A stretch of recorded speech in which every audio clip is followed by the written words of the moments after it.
अस्सलाम वालेकुम नाजरीन, चैनल 51 की स्क्रीन पर आप देख रहे हैं एहसन वाहिद को। इस वक्त पाकिस्तान की सियासत में खत ही डिस्कस हो रहा है। वो खत जो इमरान खान ने 27 मार्च के जलसे में लहराया था, इस हवाले से अब हुकूमत अपने दावे कर रही है, जबकि ऑपोजिशन जो है उस खत को झुटला रही है। कह रही है ये खत जो है सिर्फ झूठा है, इमरान खान सिर्फ सियासी हथकंडे के तौर पर इस खत को जो है वो इस्तेमाल कर रहा है। अगर हम देखें तो इससे पहले जब वो खत इमरान खान ने 27 मार्च के जलसे में लहराया था तो कुछ सहाफ़ियों ने दावा किया था कि अगर ये खत सच्चा साबित हुआ तो मैं अपनी सहाफत छोड़ दूंगा। कुछ ऑपोजिशन लीडर थे जिन्होंने कहा था अगर ये खत सही हुआ तो मैं इस तरफ से खड़ा होकर आपकी तरफ आ जाऊंगा और आपके साथ बैठ जाऊंगा, आपके साथ जो है वो खड़ा हो जाऊंगा, डट जाऊंगा। लेकिन अब जब पाकिस्तान की कौमी सलामती की कमेटी ने उस खत को सही करार दिया है, अमेरिका से शदीद एहतजाज भी रिकॉर्ड करवा दिया है, अब वो सहाफ़ी और ऑपोजिशन लीडर जो है इस हवाले से बहुत सारे सवालात कर रहे हैं कि अगर ये खत आपको 7 मार्च को मिला था तो फिर इसे 27 मार्च को मंजर आम पर क्यों लाया गया था।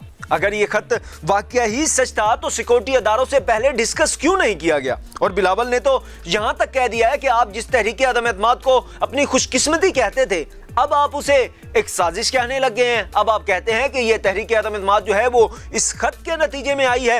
इन सब सवालात के जो जवाबात हैं नाजरीन, आज वो मैं आपको देने जा रहा हूं। असल में ये जो है बड़ी अंदर की बात मैं आपको बताने जा रहा हूं कि ये खत, इस जो साजिश है इमरान खान के खिलाफ, इसका पता जो है इमरान खान साहब को अगस्त में ही पता चल गया था, 2021 के अगस्त में पता चल गया था। लेकिन वो कुछ वजूहात की बिना पर जो है वो खामोश थे। वजूहात तो आप जानते ही हैं, क्योंकि एक मुल्क के ताल्लुकात होते हैं और उन ताल्लुकात को बिगाड़ा नहीं जाता। 7 मार्च को जब इस खत का पता चल गया तो अब क्यों खामोश थे, मंजर आम पर क्यों नहीं लाए, अवाम को क्यों नहीं बताया, सिक्योरिटी अदारों को क्यों नहीं बताया। तो नाजरीन, सिक्योरिटी अदारों से हुकूमत जो है वो सारी चीजें ये डिस्कस कर चुकी थी। इसकी 2 वजूहात थी खत को उस वक्त मंजर आम पर न लाने की, क्योंकि 21 मार्च को जो है वो पाकिस्तान में OIC की कॉन्फ्रेंस होने जा रही थी, जिसमें बहुत अरसे बाद 57 इस्लामी ममालिक के जो वज़ीर ख़ारजा थे वो पाकिस्तान आ रहे थे। उसके अलावा यौम पाकिस्तान की तकरीब भी थी।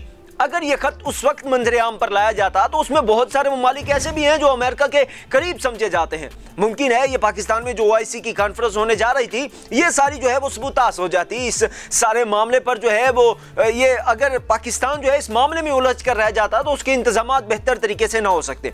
दूसरी जो वजूहात थी वो थी उस वक्त पाकिस्तान के जो सफ़ीर तैनात हैं, जो इस सारे वाक़ये के यानी गवाह हैं, जिन्होंने ये ख़त जो है हुकूमत को लिखकर बताया है कि इस तरह की साजिश जो है वो अमेरिका में आपके खिलाफ रची जा रही है। उनका नाम है डॉक्टर असद मजीद। उनकी हिफाजत को यकीनी बनाना, क्योंकि मुमकिन है अगर ये ख़त उस वक्त मंजर आम पर लाया जाता तो अमेरिका जो है वो सफारती अदाब को बलाए ताक रख देता, क्योंकि जब उसे अपनी साजिश नाकाम होती हुई नजर आती तो डॉक्टर असद मजीद की जान को खतरा हो सकता था। और पाकिस्तान में भी अगर उन्हें लाया जाता तो यहाँ भी जो बैरूनी एजेंट्स हैं उनकी भरमार है, उनकी जान को खतरा होता। और उनकी जान की हिफाजत जो है वो यकीनी बनाना गवर्नमेंट ने अपना पहला फर्ज समझा, जिसकी वजह से ये खत जो है वो उस वक्त मंजर आम पर नहीं लाया गया। नाजरीन, अब OIC कॉन्फ्रेंस पर बात करें तो 57 इस्लामी ममालिक 21 मार्च को जो है वो पाकिस्तान में OIC कॉन्फ्रेंस में इकट्ठे हुए थे। और इसमें अब बिलावल साहब कहते हैं कि आपने जो वज़ीर ख़ारजा शाह महमूद कुरैशी हैं, उन्होंने अमेरिकी अंडर सेक्रेटरी से उस वक्त मुलाकात की OIC में। तो उस वक्त मुलाकात का मकसद भी ये था कि अमेरिका को मकमसे में रखा जाए, इस हवाले से किसी किस्म का पता ना चल पाए कि हुकूमत को पता चल गया है। इस हवाले से कोशिश की गई। वज़ीर ख़ारजा शाह महमूद कुरैशी ने जो है वो उस मुलाकात के बाद बहुत ज़्यादा कहा कि सब कुछ अच्छा है, ये मुलाकात मुफीद रही है। और जब 7 मार्च को ये ख़त पाकिस्तान आ गया तो उसके बाद पाकिस्तान ने कोशिश की कि OIC कॉन्फ्रेंस जो है वो खैर व आफियत से हो जाए। इस हवाले से किसी किस्म का पाकिस्तान के जो सफारती ताल्लुकात हैं दूसरे ममालिक से वो ख़राब ना हो, जिसमें पाकिस्तान काफ़ी हद तक कामयाब रहा, हुकूमत भी कामयाब रही। और फौजी सिक्योरिटी अदारे जो थे वो भी इस वजह से खामोश थे ताकि पाकिस्तान का जो एक इमेज बन रहा है आलमी सतह पर वो ख़राब ना हो जाए। बहुत अरसे बाद 57 इस्लामी ममालिक पाकिस्तान आ रहे हैं, वो ना हो जाए। पहली वजह तो ये थी। और जो अमेरिकी अंडर सेक्रेटरी से मुलाकात हुई शाह महमूद कुरैशी की, उस हवाले से बयानात भी हुकूमत ने इस वजह से दे दिया कि अमेरिका जो है वो इससे पहले हम इस बात को मंजर आम पर लेकर आएँ, मामलात ख़राब हो जाएं। हो सकता है मामलात कहीं ना कहीं सेटल हो जाएं, हमारे जो सफारती ताल्लुकात हैं वो अमेरिका के साथ बहाल रह जाएं। लेकिन आखिरी लम्हे में जब हुकूमत ने देखा तो कि अब कोई रास्ता नहीं है सिवाय आवाम को बताने के, तो 27 मार्च को वो जो ख़त है वो मंजर आम पर लाया गया। और इमरान खान ने एक तारीखी जलसा, जो कि इस्लामाबाद की तारीख का सबसे बड़ा जलसा था, اور اس اتنا بڑا جلسہ اسلام آباد کی تاریخ میں اس سے پہلے کبھی نہیں ہوا. اس میں لہرا کر عوام کو بتایا کہ کس طرح سے عالمی سازش جو ہے وہ میرے خلاف رچی جا رہی ہے, کس طرح سے یہ اندر کے لوگ جو ہیں وہ مہرے کے طور پر استعمال ہو رہے ہیں اور یہ عالمی سازش کا سب حصہ ہیں. اب دوسرا جو اس کی وجہ تھی, اس خط کو دوسری وجہ کے منظر عام پر کیوں نہیں لایا گیا؟ 7 مارچ کو آیا, اتنے دن گزر گئے, 27 مارچ کو یعنی کہ 20-21 دنوں بعد ہم منظر عام پر کیوں لا رہے ہیں؟ دوسری وجہ اس کی تھی وہ پاکستان کے جو سفیر اس وقت وہاں پر تعینات تھے امریکہ میں, اسد مجید, ان کی حفاظت کو یقینی بنانا. تو گورنمنٹ پاکستان نے اور افواج پاکستان نے خاموشی سے یہ بڑا کام کیا, اور خاموشی سے اس خط کے ملنے کے ٹھیک 4 دن بعد ڈاکٹر اسد مجید کو برسلز میں تعینات کر دیا گیا. بیلجیم کا دارالحکومت برسلز میں 11 مارچ کو ڈاکٹر اسد مجید کو تعینات کر دیا گیا تاکہ ان کی حفاظت کو یقینی بنایا جا سکے, اور وہ جو صرف ایک ہی گواہ ہیں اس سارے معاملے کے, ان کو کسی قسم کا کوئی نقصان نہ پہنچا سکے. اب اس کے بعد جو لاسٹ سوال بلاول صاحب کرتے ہیں, کہتے ہیں یہ خط عمران خان صاحب پہلے کہتے تھے خوش قسمتی ہے, اور اب کہتے ہیں یہ تحریک عدم اعتماد سازش ہو گئی ہے. تو عمران خان صاحب صحیح کہتے تھے اور اب بھی صحیح کہتے ہیں, خوش قسمتی تبھی تھی کیونکہ وہ سازش تھی, اور انہوں نے اب قوم کو بتا دیا ہے کہ کس طرح سے یہ سارے لوگ جو ہیں اندر سے ملے ہوئے ہیں اور امریکہ کے غلام ہیں, اس کے مہروں کے طور پر استعمال ہو رہے ہیں. ان کی خوش قسمتی تھی کہ انہیں اس کے ثبوت مل گئے کہ یہ لوگ کس طرح سے اس بیرونی سازش کا حصہ ہیں. تو عمران خان اس وجہ سے اس خط کو جو ہے وہ اپنی خوش قسمتی قرار دے رہے تھے.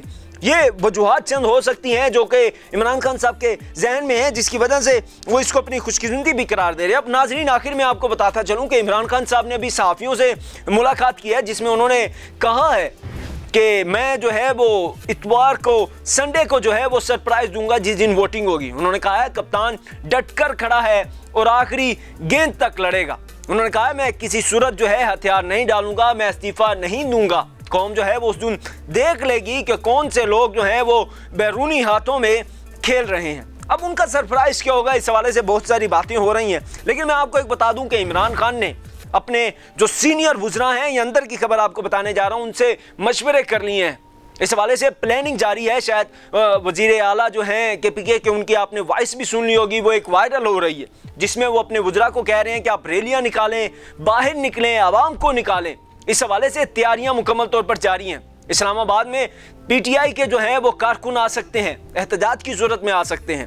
وہ لوگ جو کہ عمران خان کے خلاف جا رہے ہیں, وہ لوگ جو کہ بیرونی ہاتھوں میں استعمال ہو رہے ہیں, وہ لوگ جو کہ PTI کی ٹکٹ پر منتخب ہو کر آئے ہیں اور اب PTI کے اگینسٹ جو ہے ووٹ دینے جا رہے ہیں, ان سے نمٹنے کے لیے جو ہے عمران خان صاحب اس حوالے سے غور کر رہے ہیں کہ PTI کے کارکنوں کو کال کی جائے اور انہیں اسلام آباد بلا لیا جائے. تعداد کا جو اندازہ ہے وہ کہا جا رہا ہے کہ 1 لاکھ کارکن جو ہیں ممکن ہے وہ اسلام آباد آ جائیں. اب وہ یہاں پہ صرف کھانے پینے تو آئیں گے نہیں, وہ جو کریں گے وہ تو آنے والا وقت بتائے گا, لیکن یہ عمران خان صاحب کی طرف سے اندر کی تیاریاں جاری ہیں. اب وہ جو مولانا فضل الرحمان ہمیشہ سے امریکیوں کے پٹھو بنے ہوئے تھے, انہوں نے ہمیشہ سے یہ کارڈ استعمال کیا کہ میں امریکہ کے خلاف ہوں, یہ امریکہ کے جو ہے وہ ملے ہوئے ہیں. وہی مولانا فضل الرحمان جو ہے اپنے PM پر اعتبار نہیں کر رہے, امریکہ کا جو ایک اسٹیٹ ڈپارٹمنٹ کے سیکرٹری ہیں ان پر اعتماد کر رہے ہیں, جنہوں نے کہا ہے کہ اس خط کی کوئی حقیقت نہیں ہے. یعنی کہ وزیر اعظم پاکستان جھوٹ بول رہے ہیں. امریکہ کے جو اسٹیٹ ڈپارٹمنٹ کے ایک سیکرٹری ہیں, سیکرٹری لیول کے ہیں, وہ ان پر یقین کیا جا رہا ہے اور ہماری اپوزیشن جو ہے وہ پوری ان پر یقین کر رہی ہے. ناظرین, اب یہ فیصلہ آپ نے کرنا ہے, غیرت کا مظاہرہ آپ نے کرنا ہے, حق کا ساتھ آپ نے دینا ہے, سچ کا ساتھ بھی آپ نے دینا ہے, اور آپ کس طرف کھڑے ہوتے ہیں یہ آپ کا فیصلہ ہوگا. آپ حق کا ساتھ دیں گے یا پھر باطل کے ساتھ کھڑے ہو جائیں گے, سوچ سمجھ کر فیصلہ کیجئے گا. اگر آپ کو ہماری یہ ویڈیو پسند آئی ہے تو ہمارے YouTube چینل کو سبسکرائب اور ہمارے Facebook پیج کو لائک کر لیجئے. شکریہ.